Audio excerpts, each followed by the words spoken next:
on the Texas A&M Sports Network. From Learfield IMG College, welcome to the Coach Jimbo Show, live from Rudy's Barbecue on Harvey Road in College Station. Presented by Capital Farm Credit. Together, we're better. Also brought to you in part by Rudy's Country Store and Barbecue. Visit Rudy's.com to find real Texas barbecue near you.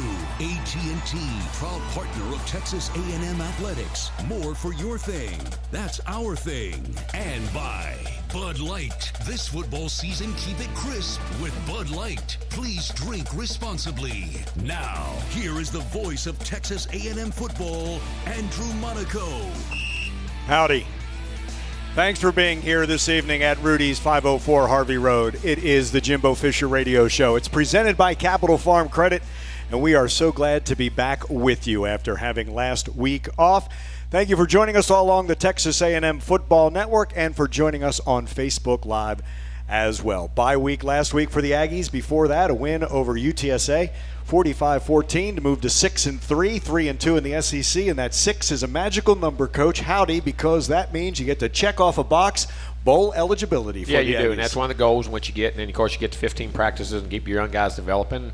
And we get to have a happy holidays and be somewhere in hopefully warm weather and playing a good game. Now, how we play these last three will probably determine where, but that's one of the first things we want to get off the list. You keep talking about sawing the wood, and they sawed the wood against UTSA. They kept it going, didn't they? They did. I mean, got a little slow start, and they hit it. UTSA had playing good football, had a nice drive, and got ahead of us. And I love the way we responded. Come right back. Of course, we scored the first play. Then we got another drive back and stopped. And then we scored right before half. Played really well there, and then got that 2-minute drive, which was huge. And then got to coming out the second half and got 14 points before they got to touch the ball and got the game going. Our defense played outstanding in the second half, and offensively we were extremely efficient. And like a lot of guys played, and we played good, sound football in all three phases. You get that you talk about that 2-minute offense by deferring with that choice, getting that ball first. That's a momentum swing. It really is, and if you can play it right and it works out, you get the ball last drive of the half and first drive of the second half, you can score up to 14 points before the other team ever touches it. We were fortunate to do that, and we scored a lot. I think that's the fourth or fifth time this year, or maybe fifth or sixth time we scored in 2 minutes before the half. I can't remember which it is. And then coming back out and getting some points, and that's a big momentum swing, and that's the way you can, as I say, steal games or gain momentum of games.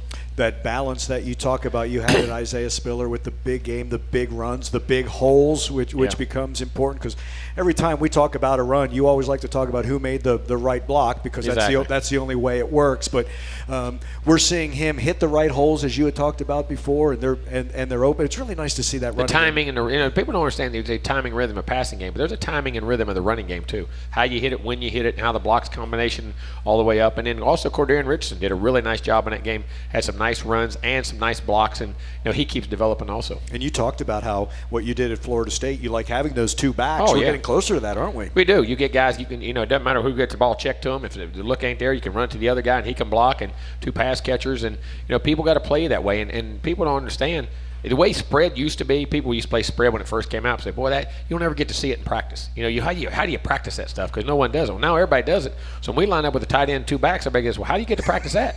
Because people don't see it, and it gives you an advantage, and it's still great football. Yeah, and with those two tight ends, a Jalen Weidemeyer and a Ryan Rennick, who you have praised because of the blocking ability. Again, all that comes together. If that 11-man unit doesn't come together, you don't get to do any of this. Football is the greatest team sport because it takes everybody to make those plays, and no one superstar can be a superstar without the other 10 guys. It just doesn't work that way in football. You can make some guys miss, you can have some outstanding plays, but you're not going to sustain it, and that's hopefully what we've been doing. And like I say, I love the way we practice today, so hopefully we can keep that rhythm going this weekend. We'll talk about the practice as well. What's ahead for the Aggies at South Carolina on Saturday at Kyle Field at 6:30, and we'll talk about what happened during this bye week. So much more to come on the Jimbo Fisher Radio Show. It's presented by Capital Farm Credit.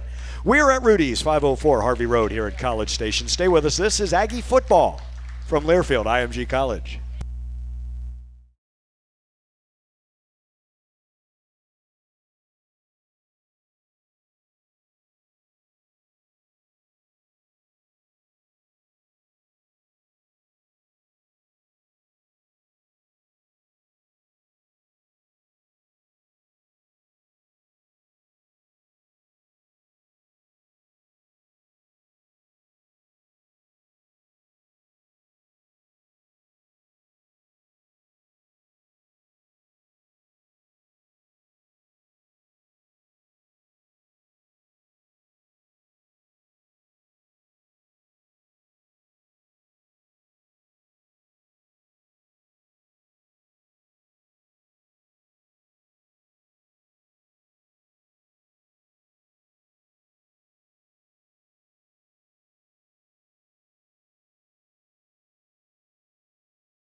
No, the perfect brisket needs the right wood. Rudy's smokes all their meats using their delicious signature rubs in 100% oak-fired pits. Get your real Texas barbecue fix today at Rudy's or on the web at rudys.com.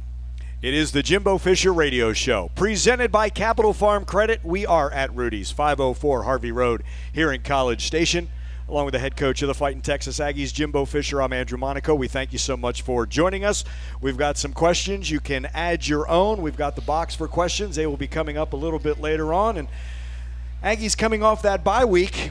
That's interesting, Coach, because fans all think, well, Coach, you got a chance to kick back and relax. That's not your bye week at all, is it? No, you got recruiting, you got practice, you're getting ready for the next three opponents. You're figuring out what you're not doing well that you want to get cleaned up in the off week, and then what you got you ready for this week, and all the different things. It's nonstop. It never ends. Was this second bye week a little different from the first one this season? Well, you had one. You never ever get them, but we treated it very similarly. Back to the fundamentals. Exactly, back to the fundamentals. And we did a few things. We looked at our next three opponents and looked at some things that may be a little different that we may have to do to play against them, and may introduce a few of those schemes in practice. So when your team has them, when that's game week, it's not totally foreign to them. You don't polish them, but you at least get them introduced to them, what you want to do and how you want to do it, and did some things like that. I asked you this earlier in your office today, and you'll hear it on Saturday as well during our pregame show, but Coach, it seems like you said early that with young players, they don't know what they don't know. Now that they're starting to know, one, how to practice and see the result on Saturday, does it become a good cycle in that now they can't wait to get back on that field to get better? When they have success and they start realizing, okay, this is why I have to do this to be able to play like this. When I don't do this, this is how I play. And you start seeing, as I say, cause and effect. And some guys and some kids, I've had them for long, don't understand cause and effect. Because this happens, this is what the result is. And, we have a good group of really understanding that, and we try to explain that. And, I think the guys are starting to like practice. I mean, it's going quicker, it's sharper. You're having less callbacks, you're having less repeats. You're having guys, the energy level, which, young guys think, man, I got to keep going over. And you don't realize it. They've never done this. That's a total different world. And they've been so talented, it's why they're here, that, well, today if I take a little day off, I'm still going to play good. Well, it doesn't work at this level. I mean, you're the youngster now. You know what I'm saying? So learning all those things, the practice has gotten better. They like it. It's getting better. We're able to do more, and it's becoming fun. You talk about the grind, and for the young players, that is something that's brand new for them. One, they've got to process that, and then once they get through it, they realize, oh, I am able to do this. It's like anything else you do in your life. You look at it and say, why was that so hard? Why did I not understand that that's what I needed to do back then? You know what I'm saying? Yeah. I say, if I only knew now what I knew then. You know what I'm saying? And how quick they pick that up matters, and they getting it. That's the equivalent in parenting to your second child, right? It's an all child. for all children. And I think as these generations are coming, it's going to get worse and worse. He's the head coach of the Fighting Texas Aggies. That's Jimbo Fisher. Much more to come on the Jimbo Fisher Radio Show. It's presented by Capital Farm Credit. Stay with us. This is Aggie Football from Learfield, IMG College.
The Jimbo Fisher Radio Show is brought to you by Capital Farm Credit.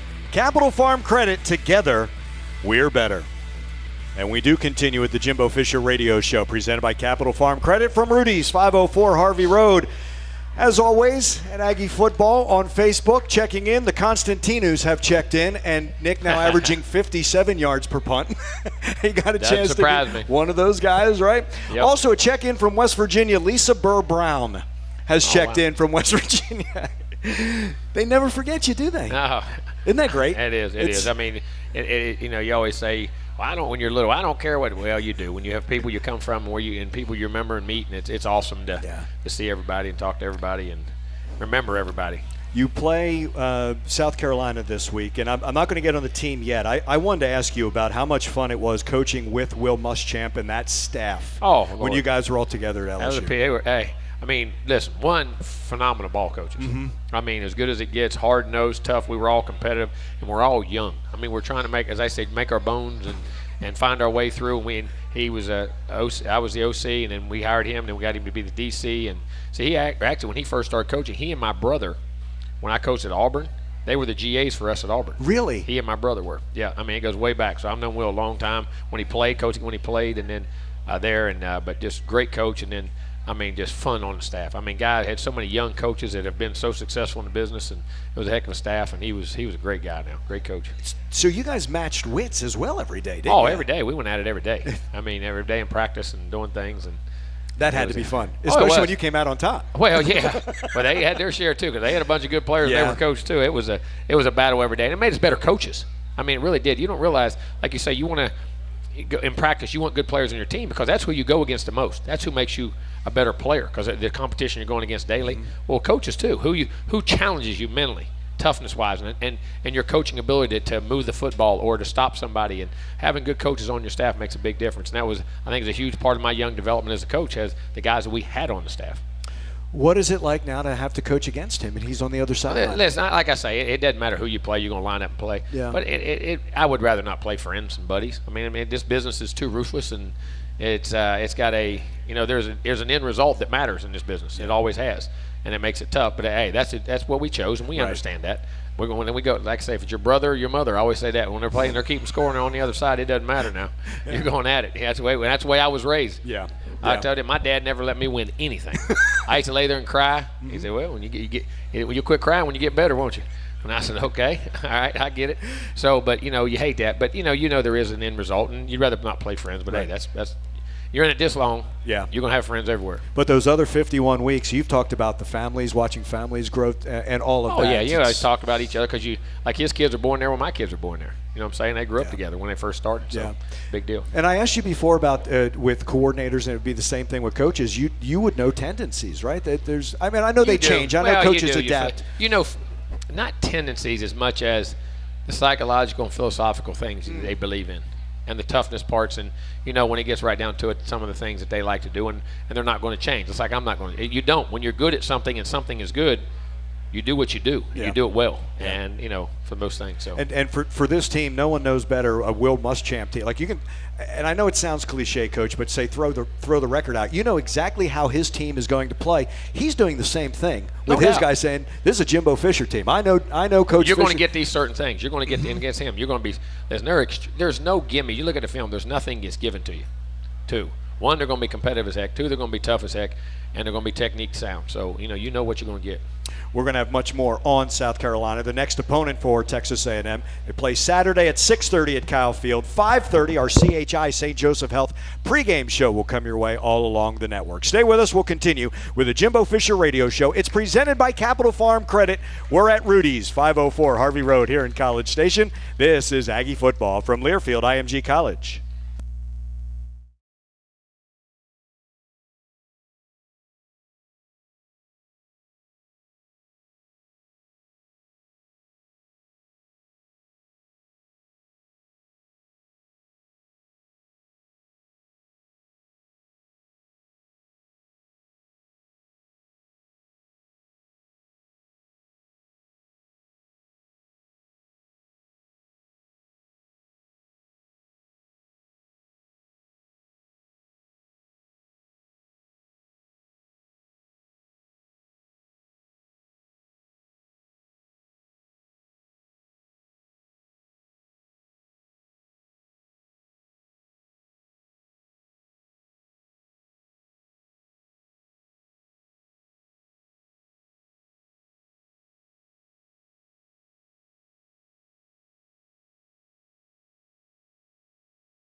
Basketball fan experience this year.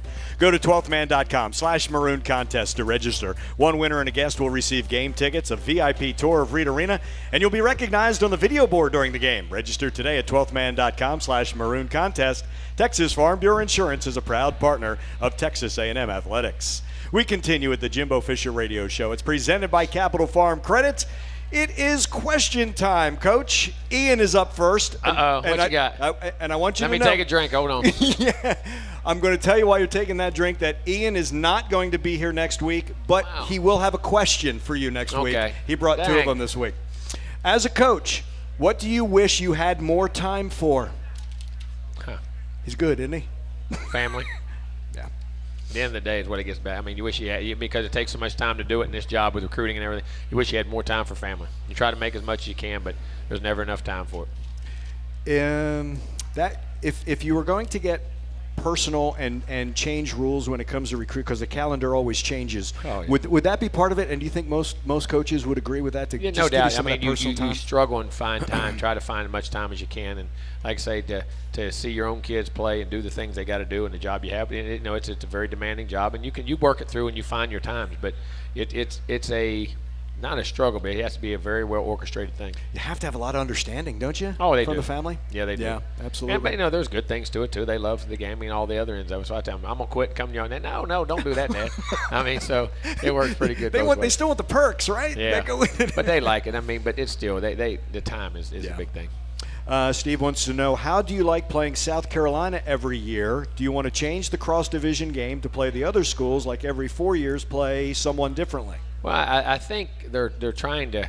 They're coming up with a new format now. They're trying to get one proposed that we would play. Not I have to play as you have the East and the West, but you're playing a lot more East teams than you would West at time, and keep more rotational things. Keep three. They're trying. Or that way, I believe they're trying to do is keep 3 main games on the interdivision way. I think they're trying to come up with your 3 biggest, and then rotate constantly with the East and West all over. So it's a shame that a kid comes to a school in a conference and never gets to play another school in that conference. Right. I mean, they will leave here at times and never get to do that because the conference has become so big. That used to never happen. Right. And I think they're trying to remedy that. And it helps, I think, too, if one side of the conference loads up and is really good and the other side isn't. You know what I'm saying? I think you're balanced. I think you have truer champions throughout the league and your championship matchups. No, I'm not saying that's the way it is now, but the West right now is probably a lot stronger than the East consistently when you really look at it. But they're trying to do that to divide that up. And I think the big thing is so you can play everybody in your own league. Yeah. Mike wants to know, A&M will likely become the first team to ever face the number 1 ranked team 3 times in a season. How do you use that to improve as a team and as a program? Well, hopefully third time's a charm. Well, I mean, you don't have, but you're going to listen. To say, I mean, it's amazing. I mean, say you play 2 in 1 year. But just play 3 it's an amazing thing. But it just tells you, one, the kind of conference we have, the kind of football which we play, and then our ability to go out and schedule non-conference games also. I mean, we're not shying away from anybody, and that's the way you get better. That's the way. All right, they're number 1. You want to be number 1. There's your measuring stick to see where you're at and what you got to do, and it lays the groundwork. And even though we've coming up short in those 2 games before, I think kids have seen that where we're going, the development we have, and I think that's why the recruiting is going so well, and they realize we're close. And kids today aren't just always they want to go somewhere where they can put a team over the top, and I think a lot of those kids want to do that here. There is, and it's coming, Coach. It's going to be.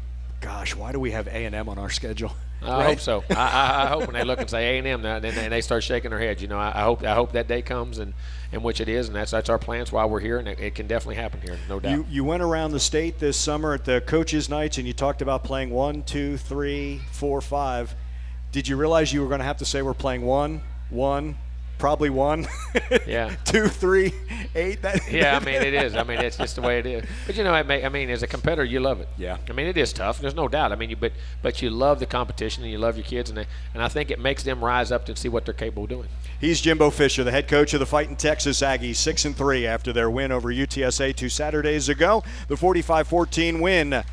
They take on South Carolina this Saturday at 6:30 at Kyle Field. Much more to come on the Jimbo Fisher Radio Show. It's presented by Capital Farm Credit. This is Aggie Football from Learfield IMG College.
AT&T is a proud partner of Texas A&M Athletics. More for your thing.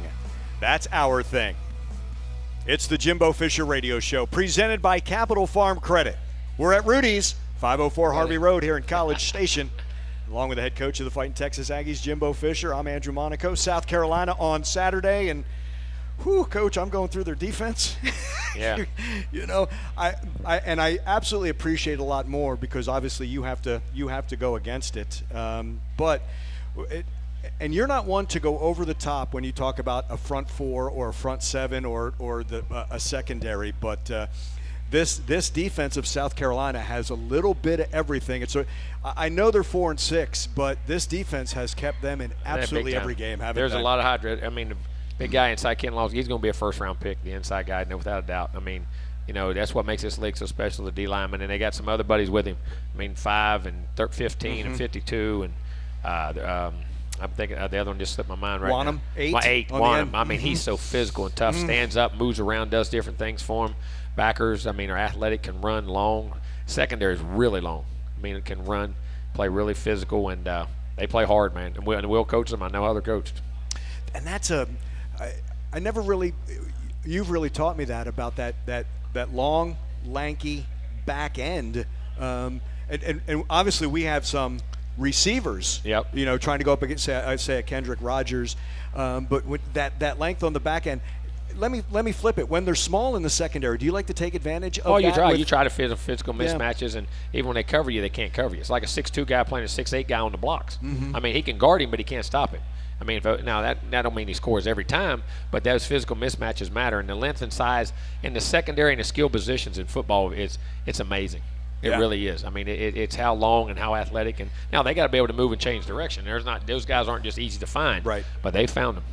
And you talk about the reach, right? It's almost like a boxer. Yeah. The reach. I was thinking high point of the ball, but you added that reach around. And remember in college football, you can touch people downfield. It's not like pro football. You can't have contact. So you go to get beat on a route, and you can throw your hand out and jam a guy, bust a guy. That length and size matters in all those areas, like an offensive tackle. Now, if he goes to get beat, those long-arm guys, and all of a sudden he can get that last second to get that arm extended and get a guy and push him by the quarterback and thing. DBs can do the same thing. Yeah.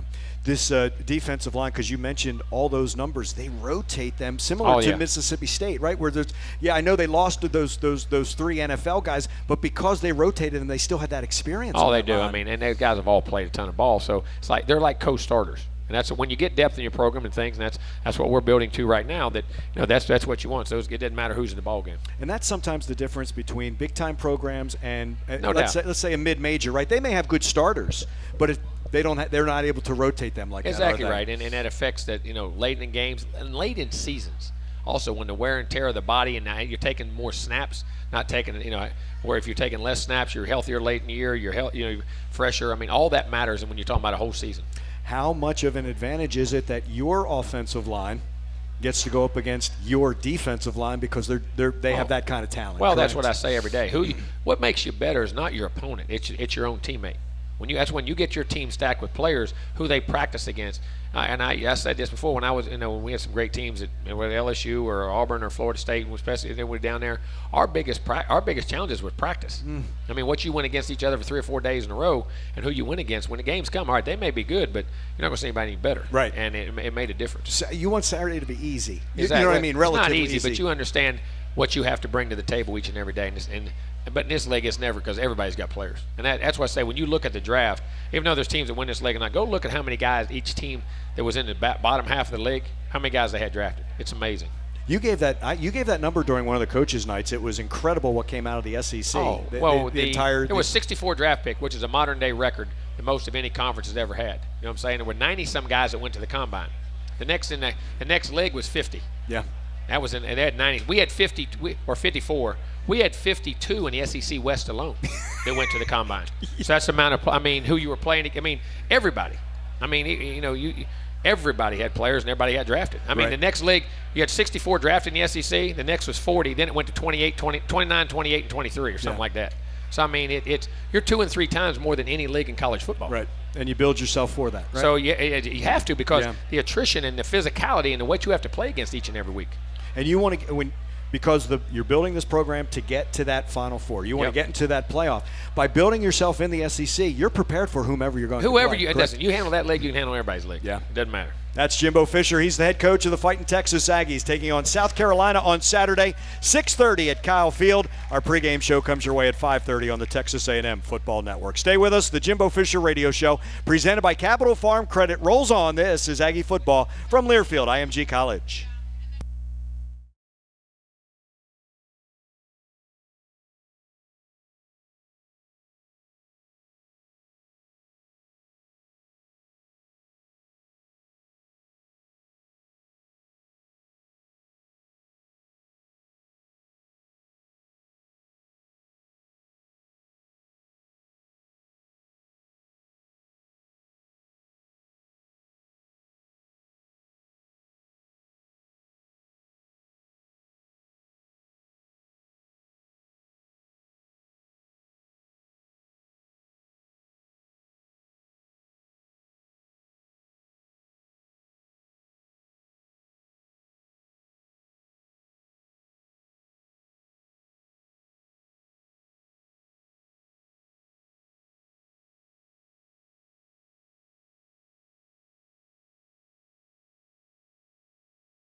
Game-changing provider of electricity. They're giving Texans access to wholesale electricity with no markups, all for a membership of just $9.99 a month.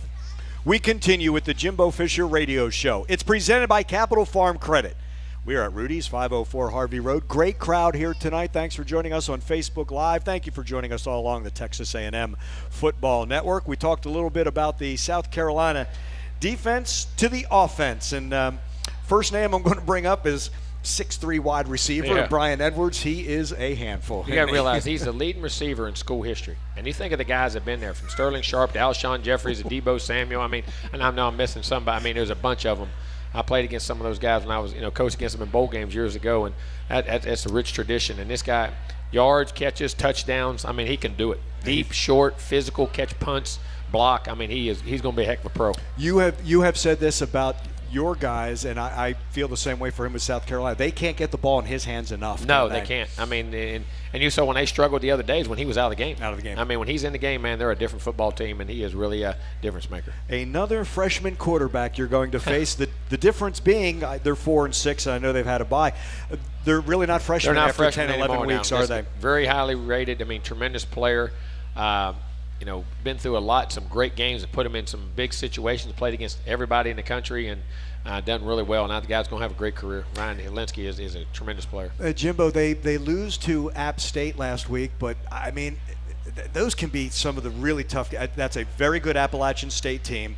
Has nothing to lose, right, in a game like that. And go watch. There'll be guys drafted off Yes. those teams. A lot of guys drafted off those teams. You don't realize the advantage. I mean, I've been there. We played ULM one year when I was at Auburn back in the day. I mean, East Carolina used to be like that at times before everyone knew who East Carolina was. Remember us playing them one? We would win 20 in a row one year at Auburn. We hadn't lost in a year and a half. And East Carolina, we ended up beating them 38-28. It's like Southern Miss used to be when Brett Favre and all those guys were there back in the day when they beat Alabama, they beat Auburn, they beat Florida State. I mean, those teams always, and Appalachian State's that way. Remember when they were 1AA and went to the big house and beat Michigan. Yeah. And I remember we played them right before that. We had beaten them when I was at LSU, and we were ended up number 3, and we'd won a national championship. Then we ended up 3-5, and then we won it again. But when we were 3-5, we played them. We beat them 24-0, and I mean it was a dogfight. Really? They moved the ball, and I mean those teams all have players, man. Everybody today has players in the way it goes on, and you slip up and you get a couple guys hurt and it don't go, and you ain't on your game that day, it can happen in 2 seconds. You faced that with UAB last week. Last year, didn't UAB, you? Under Bill Clark, they were ranked 23rd in the country, and I mean we had to score every drive. Yeah. I mean they were talented. Yeah. If anything, as you talked about with a Will Muschamp team, they're going to want to run it, right? They're going to want to be physical. They're going to come in here on both lines of scrimmage, offensive, defensive line. We're going to be challenged extremely well. We'll have to do that, and then we're going to have to play football. He's going to come in, ears back. They're going to come in, guns blazing, and ready to play, and we're going to have to go play football. This is a team with terrific special teams, also, isn't it? They are very good. Can kick it, can return it, do everything. Their punter is a Ray Guy on the Ray Guy Award watch. You have the Ray Guy Award winner, and Braden Mann just keeps getting better and better, Coach. It is amazing. People ask me one of the biggest differences in football, and everybody talks about spreading and throwing it. You know what one of the biggest differences is in football since I started coaching? The quality of the kicking game. Really? How many great punters and kickers are out there now. And remember, if you hit a 50-yard field goal, you hit a 50-yard field, people would say, wow. I mean, it was amazing. I'm talking about now when I had the tee, right? And Tony Franklin and Russell Ertzlagen and Steve Little were all at Arkansas, Texas, and they were all hitting 64 and 67 yarders. Remember that day? Yes, I do. They were splitting a record back then. I think Tony had 64, and Russell and Steve Little hit 67s or 65s or something like that. It was, 65 for Tony. It was 6. But then they went to the ground, so you start getting 50-yard field goals. That was significant. Well, now everybody has them. Yeah. Everybody hits 50, 55-yard field and punts the ball 45, 50 yards. Now, not to the quality of our guy. Right. I mean, he's as good as there is and I've ever been around, but the quality of the kicking game now. And I think maybe it's because of the soccer kids that have learned to kick, and we've put an emphasis on it, and really the game's changed. But, man, the kicking game has changed as much as anything. And Braden was talking on Monday. He said, you know what, I'm getting a little more hang time. It might be a little less distance, he said, but I'll take fair catches. And that plays into the coverage, right? He's got to kick to the coverage. It's net yards. How many net yards when you punt and they get the ball?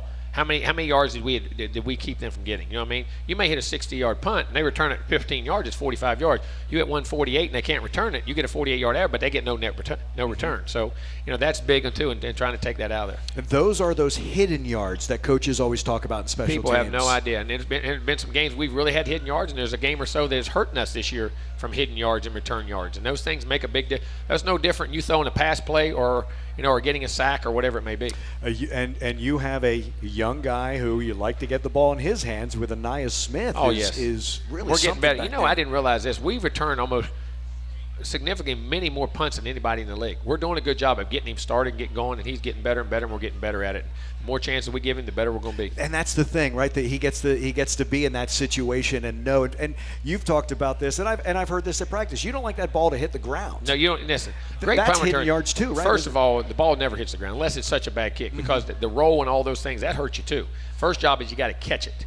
Then we'll worry about returning it and doing all those things. But we do not want the ball to hit the ground. Yeah, it's special, especially when Jay Sean was that guy who you don't have this year. To see these guys step up is really something special. It is. I mean, it's amazing when, as I say, people say, well, what are you going to do? And you do worry. Well, who's going to do it? But it never fails. There's so many competitors out there that, somebody gets an opportunity. Just give me an opportunity, and it's amazing they take off with it. You love that word, don't you, opportunity? That's what life's about.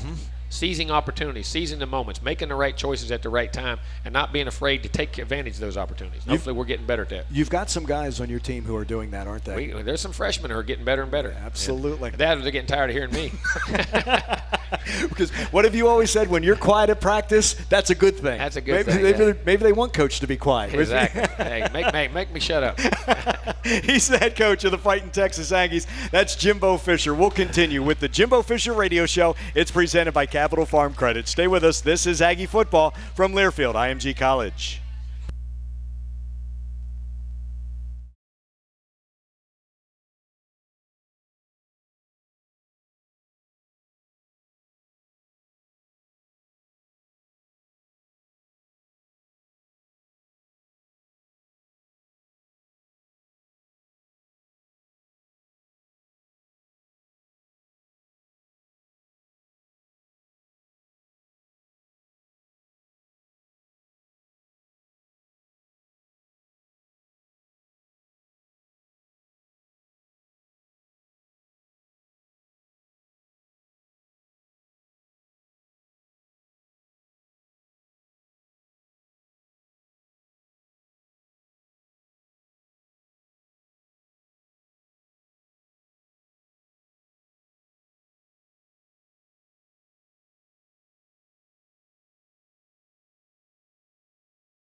Texas A&M football is brought to you by Bud Light, proud partner of Texas A&M Athletics, reminding you to enjoy responsibly.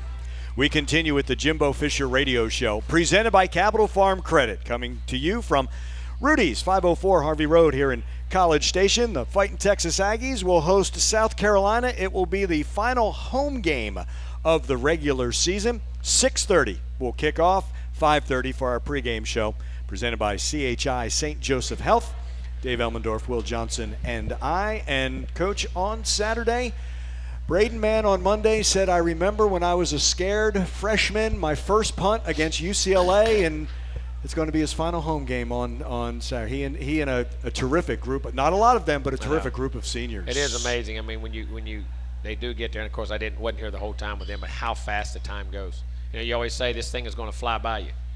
You know what I mean? Yeah. And things in your life, they come to pass. We always the same. If things come to pass in your life, they're there and they're going. You better take advantage of them while they're there, because something new's coming up in your life all the time. And you know, it's time for these kids. Hopefully, they've fulfilled what they wanted to do, and these seniors have been outstanding. And I hope they've gotten to do the things they want to do at Texas A&M. I think you hit them between the eyes when you tell them you have 28 games in Kyle Field. That's it. You got 28. You got 28 times you're going to play. Maximize them. What are you going to do about them? Be ready to take advantage of every one of them. And you have seen this wherever you have been. You've seen them grow from that scared freshman, right? Oh, But the knees are knocking to.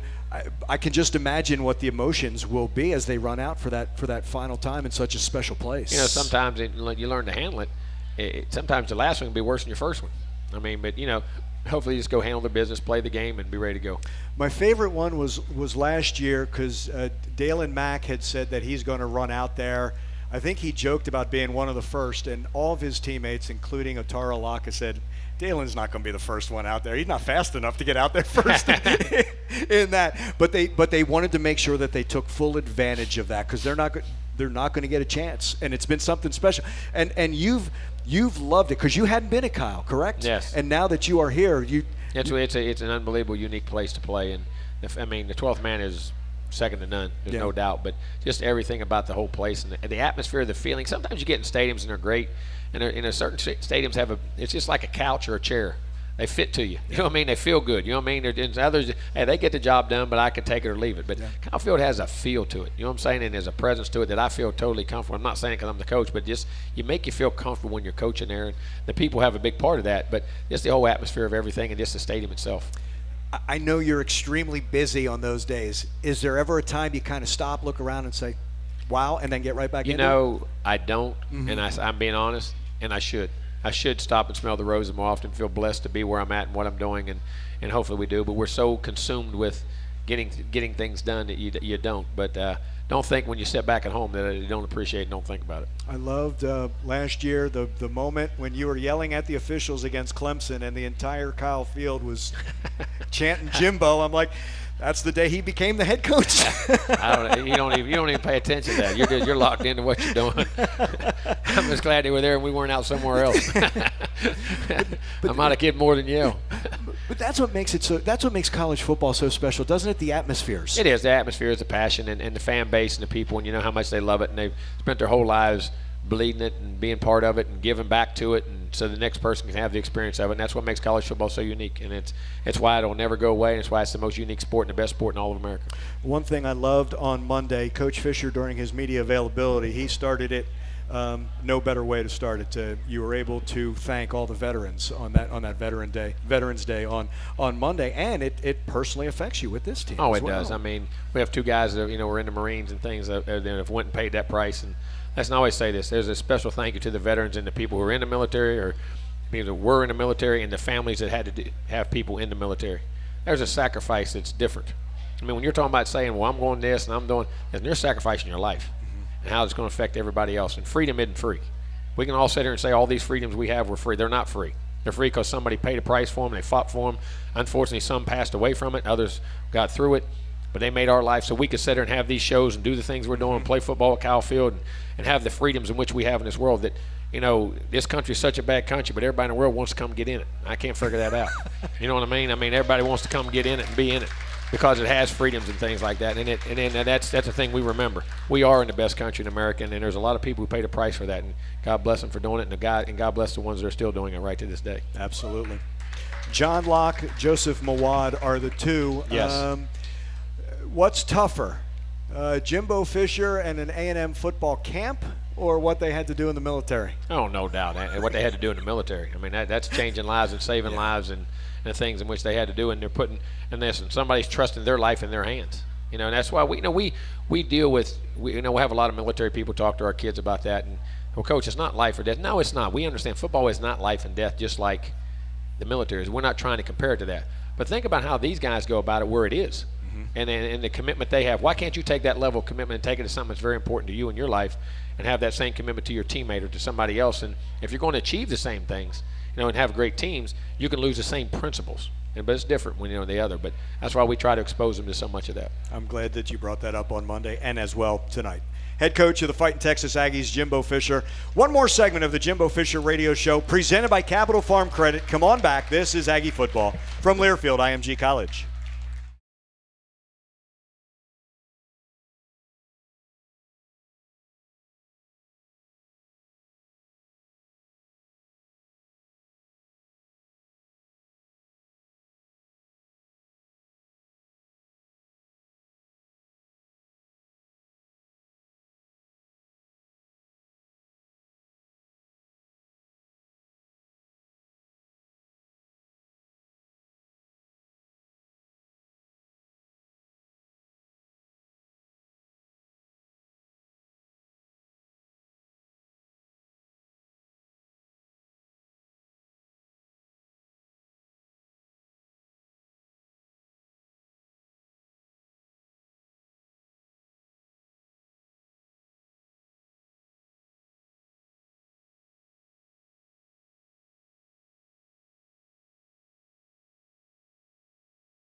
AT&T is a proud partner of Texas A&M Athletics. More for your thing.